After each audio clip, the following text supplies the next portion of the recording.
Jadi pelatihannya di Tokyo. Iya, lalu, pelatihannya di Tokyo. Berberapa waktu seangkatan? Seangkatan perawat itu 32 ya? 32. Sekitaran itulah. Oh, by the way, 32. kamu di Jepang, sampai di Jepang kapan? Sampai di Jepang 2019. 2019 ya? 19 Juni 2019 landing. Oh, 2019. Oke. Terus langsung masuk karantina, belajar. Waktu itu belum corona ya, jadi langsung belajar. Belajar, sistem belajarnya bagaimana? Full? Apa ada hari libur atau belajar full atau bagaimana? Sistem belajarnya itu belajar full. Libur cuma Sabtu Minggu. Jadi sama sekali nggak belajar, nggak apa-apa. Sabtu Minggu enggak belajar, tapi ada tugas. Ya, ada PR ya. Ada PR ya. Jadi kalau belajar orang Jepang itu belajarnya tidak main-main, babak belur. Iya ya. Pertama kali belajar kanji tahu kenapa? Terus sampai mual muntah. Terus beta pikir beta semua gila. Ternyata waktu masuk ini kelas, Bepung ini sensei tanya, ini siapa yang belajar kanji berasa mau mual mau muntah? Beta angkat tangan, beta pikir ada yang lain. Pas beta sendiri angkat tangan, beta kayak jadi berpikir jangan sampai beta ada mulai sindrom gitu. Terus Bepung sensei datang ke beta, baru dia bilang gini, itu baru afdol. Sensei orang mana? Senseinya orang Jawa, Sensei Ira Sensei. Oh, orang Jawa. Orang Jawa. Oh, guru di Jepang ini Guru bukan yang di Indonesia ya? pelatihan di Indonesia, itu ya? adalah dosen-dosen yang belajar tentang sastra Jepang. Berarti memang orang Indonesia. Orang ya? Indonesia, Oh, ada baik. orang Indonesia. Gitu, enak ya. Iya. Waktu angkatan aku tuh dulu enggak, semua orang Jepang. Kibisi nih. Iya, jadi angkatan aku tuh, Iya. angkatan 2 itu gurunya tuh semua orang Jepang. Jadi tidak ada yang orang Indonesia. Tapi memang mereka ketat sekali kalau belajar ya belajar. Iya. Belajar ya belajar. Jadi berarti kamu di Indonesia guru-gurunya tuh orang Indonesia yang guru dosen sastra Jepang, kemudian sampai kamu di Jepang semua gurunya orang Jepang, ya. tidak ada orang Indonesia sama Tidak sekali. ada Jadi orang Indonesia. sudah ya jungkir balik sudah Ya, di kita situ sudah ya. jungkir balik sudah. Sampai saya punya sensei bilang begini, ya sudahlah. Intinya kalau udah dicemplungin juga mandi juga. Iya sih, tapi maksudku mungkin ada di antara kalian yang mungkin berminat untuk ikut program EPA atau biasa orang-orang bilang EPA gitu ya, orang Jepang bilang EPA. Kalau bisa juga G2G. Ya, G2G. Jadi Government to government. sekarang banyak program yang di Jepang. Memang bahasa Jepang itu banyak kanji ya, banyak kanji, banyak yang harus kita pelajari. Tetapi kalau di jalan itu lewat-lewat juga gitu loh. Jangan dipikirkan ke situnya gitu. Jalani aja dulu, pasti akan ada jalan gitu. Jangan dulu pikir ribetnya lah. Pokoknya kalau mau berusaha dulu, jalani dulu. Dulu juga betul gitu. Bayangin belajar kanji itu tuh sambil dinas nih kan. By the way, kalau yang mau tes ikut program perawat, kan ada perawat dengan care worker. Kalau yang perawat itu harus sudah punya minimal kerja 2 tahun Pengalaman di Indonesia. Kerja, calon perawat ya. Kalau care worker itu dia bisa kuliah, baru lulusan. Lulus kuliah bisa langsung boleh. datang ikut ujian, ikut apa sih, masukin lamaran juga dokumen, bisa tanpa ada riwayat kerja juga ya, nggak nggak apa-apa. ada pengalaman kerja nggak masalah. Jadi ya coba aja buka aja dulu websitenya.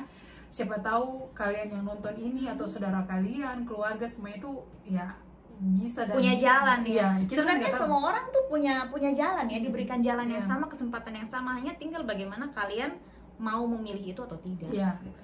Aduh, quote. Oke, lanjut. Terus kamu setelah kamu belajar di Tokyo, terus kamu datang ke kota kita ini di Yamaguchi Ken ini ya. Terus apa yang kamu rasakan pertama kali beta datang ke Jepang itu yang pertama, beta tahu Jepang tuh salah satu negara maju di dunia ya. Terus apalagi waktu pertama kali tinggal di Tokyo dengan segala macam gedung besar, tapi ya namanya juga kota besar kan. Jadi ramai dengan lain sebagainya. Tapi walaupun ramai, mereka bersih, udaranya enak. Terus kalau sampai di Yamaguchi nih, kalau mau orang Jepang bilang Yamaguchi itu kampung. Tapi kalau beta sudah bilang Yamaguchi itu kampung, karena dia seperti Kupang, kota Kupang ya, tempat tinggal beta. Ya, enak. Pas. Jadi dia tidak, maksudnya segala sesuatunya tuh ada. Benri lah. Nggak kampung-kampung banget, nggak juga kota-kota banget gitu kan. Pokoknya iya, pas tidak lah. pas lah, karena kemana-mana kan dekat. Terus ada bis juga, dan bis tuh tepat waktu. Ada taksi juga, terus ada kereta. Jadi memang enak lah tinggal di Jepang. Terus apa namanya, pas kamu kesini yang bikin kamu shock gitu, culture shock ada nggak? ternyata ada ya begini. Kalau aku ya dulu ya culture shock itu aku lihat kok cowok pada pakai maskara. Iya, bener. Terus kok cowok alisnya dicukur. Ya, Jangan kaget ya. Terus cowok pakai tas samping gini. Tas Mungkin tenteng sekarang gini, Indonesia udah mulai ke ada. situ, tapi waktu first time beta datang, beta tuh terkaget-kaget karena mereka tuh pakai tas yang kalau beta bilang beta mau Kayak pakai pi mengajar di sekolah itu mam topung tas tuh pakai begitu, tapi cowok Jepang maksudnya jatuhnya di mereka tuh oke-oke aja gitu. Karena apa? Mereka pede. Terus aku juga dulu shock itu pas kalau kita ini cuma ke supermarket biasa begitu, kalau enggak ke convenience store kayak pokoknya supermarket dekat rumah lah gitu beli sayur. Tapi semua orang tuh pada cantik dan cantik. Pakai sepatu, harus pakai sepatu, jangan pakai sandal. Beta jalan pertama di Tokyo pakai sandal. Semua mata tertuju. Tapi ya sudahlah itu kan kalau kita tidak melakukan sesuatu kan kita tidak tahu ternyata di sini tuh seperti ini. Jadi orang sini tuh mereka sangat menghargai penampilan. Jadi kalau kita rapi semuanya itu istilahnya tuh midashinami. Jadi orang tuh harus rapi, walaupun enggak harus cantik tapi harus rapi itu sangat dihargai ya. Artinya kita menghargai. Lalu satu lagi aku kalau itu sopan santun ya, itu teine ya. Sopan santun tepat waktu ya. Terus satu lagi di kereta, aku tuh pertama naik kereta aku bingung, gila ini oma sudah 80 tahun ya, jalan sudah miring begini tapi lipstick masih itu salah satu oma-oma di sini biarpun mereka tuh sudah 80 60 wah alis cetek bulu mata make up itu lengkap. Maksudnya untuk mereka tuh kayak mengurus diri dengan rapi dan cantik itu sesuatu yang maksudnya wajib gitu. Bukan lu harus pilih aduh mau sonde begini sonde, itu tuh wajib. Jadi keluar rumah berarti rapi, cantik itu. Orang Jepang yang lain ada yang lain kadang ketemu tuh apa ya yang lain ya, musim yang bikin kamu agak musim tuh beta kaget ya, karena waktu itu tuh sempat beta bapak tuh bilang begini, lu ngapain bawa baju banyak-banyak, sampai di sana lu bakalan beli lagi. Tapi ya sudahlah, jadi beta bawa tuh seadanya seperlunya.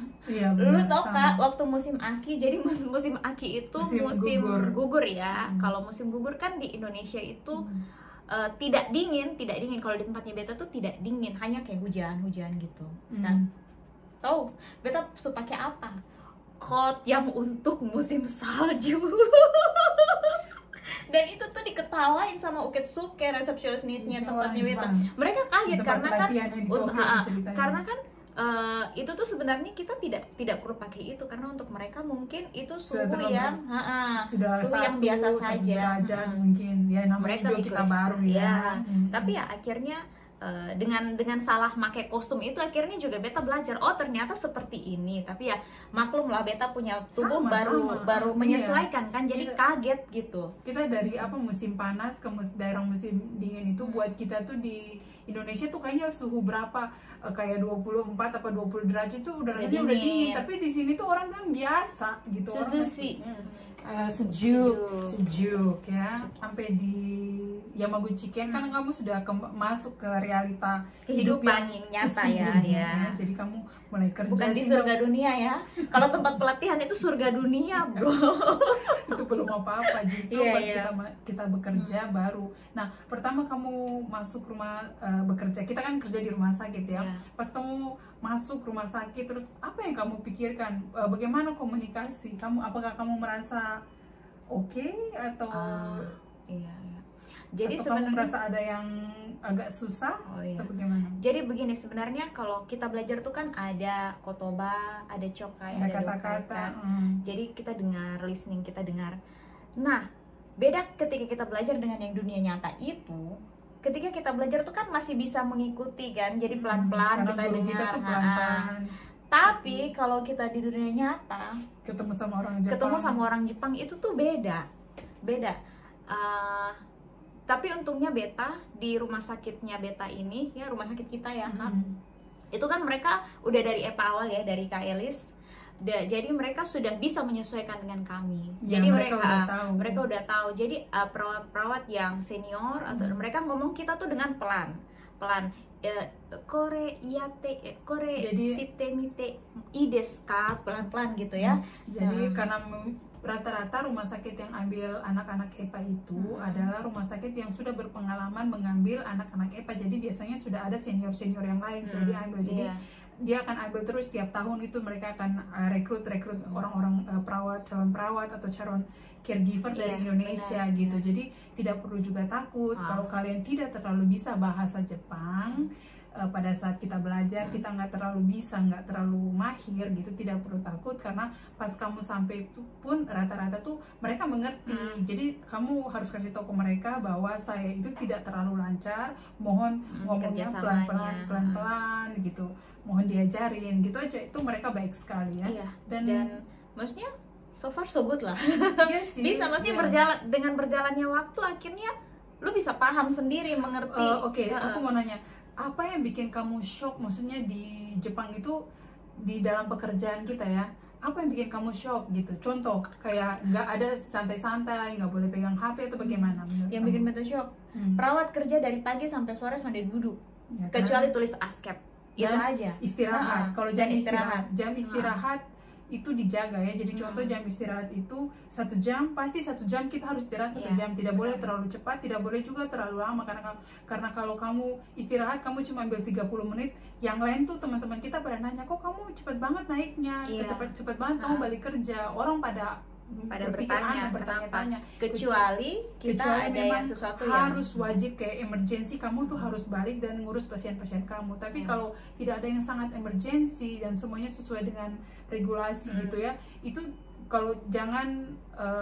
ya lebih baik kamu mengikuti aturan yang aja ada. Iya, benar. kecuali kamu punya alasan yang sangat Tidak sangat bisa ditolerir. tidak bisa tolerir, dan memang semua orang juga tahu bahwa begini. pasien yang kamu pegang itu atau pekerjaan kamu yang hari itu yang dikasih tanggung jawab itu memang benar-benar kamu nggak bisa ninggalin gitu. Jadi kamu harus nyelesain semua sampai sebelum jam pulang gitu. Itu sih ya. Iya. Sama nggak ada pegang HP sih menurut aku. No. HP. Jadi Tidak HP, ada pegang HP.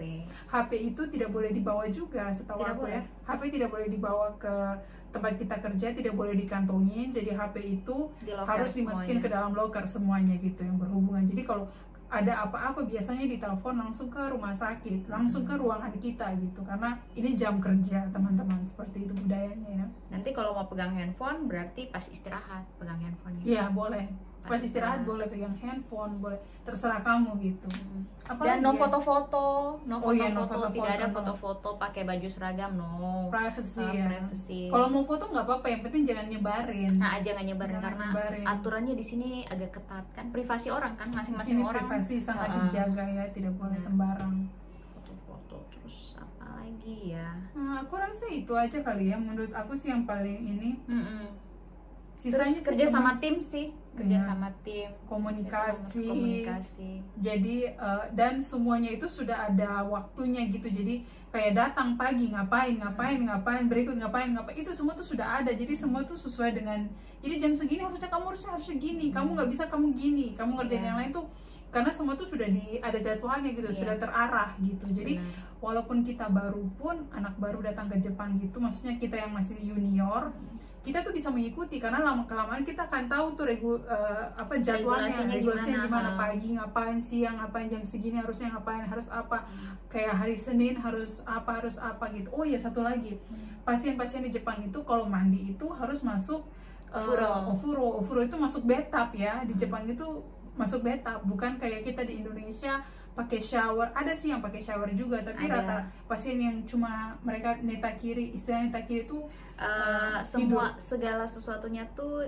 dibantu lah, apa ya? Ya, jadi cuma tiduran gitu, dia nggak bisa jalan, yang sudah kayak stroke atau memang ALS gitu, ataupun pasien-pasien dengan ventilator di Jepang itu semua itu dimasukin ke bathtub khusus untuk pasien gitu. Jadi ada alat yang diciptakan, jadi pasien itu di luar, maksudnya jadi alurnya itu kayak di bawah, buka baju sama perawat di bawah ya, di ruangan, ada ruangan khusus untuk mandi ya, di Jepang itu rata-rata ada ya. Terus dibuka bajunya, terus disabunin badannya semua, terus dimasukin ke dalam alat khusus untuk shower. Nah, alat khusus itu ada yang sudah ada di setting dengan sabunnya, segala air hangat, apalah segala macam, bisa diatur. Suhu dan juga itu loh tekanan air itu tekanan udara. Itu ada tekanan udara, tekanan air. Ada. Jadi semua tuh ada. Jadi kita tuh kayak di sauna gitu. Pasien-pasien tuh kayak di sauna. Gitu. Emang kalau musim panas sih kita berasa di sauna kalau masuk ruangan Ofuro. Panas kan? Sekalipun pakai AC, panas. Gitu. Terus kalau mau masuk bathtub juga ada kan mesinnya ya, itu, ada juga pasiennya nanti tinggal pencet tombol aja mesin yang jalan. Iya, jadi ada buat pasien-pasien yang bisa jalan pun ada Ofuro ya gitu, teman-teman. Oke, aku pikir begitu aja ya. Sekian dan terima kasih. Mungkin Anda ingin bertanya atau apa, silahkan komen di bawah atau bisa juga DM langsung di Instagram, DM langsung di Instagram. Instagram ya, bisa DM langsung. Nah, Instagram kamu apa sih? Sinta Rindu. Oh, Sinta Rindu. Ya, begitu ya teman-teman. Terima kasih. Bye. Semoga informasi kita bermanfaat dan bisa menjadi motivasi untuk teman-teman yang lainnya. Oke ya. Betul sekali. Benar. Saya rasa pun begitu. Ya, jadi seperti itu. Oke. Bye. Bye. Mata.